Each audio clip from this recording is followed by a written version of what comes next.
Let's start the discussion of serverless computing with App Service.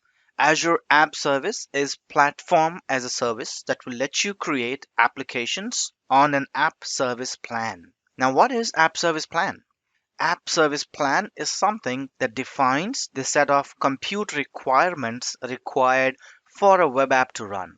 These compute resources are something similar to the conventional web hosting services.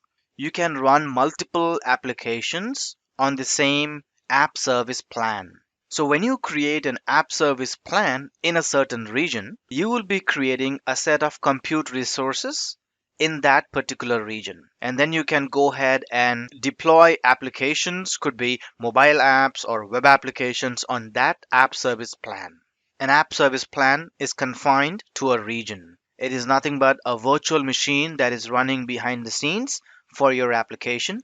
But then it's just like a platform as service. You won't have much control on it as it is a PaaS service. However, you can control the size of the virtual machine, like small, medium, or large. The app service plan runs in number of tiers. So you have free tiers and shared tiers as well.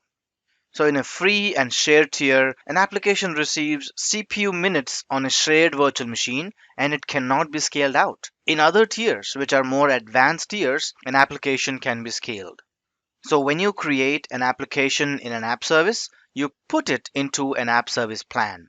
So when an application runs and it runs on all the virtual machine instances configured in an app service plan, and if multiple applications are in the same app service plan, they all share the same VM instances.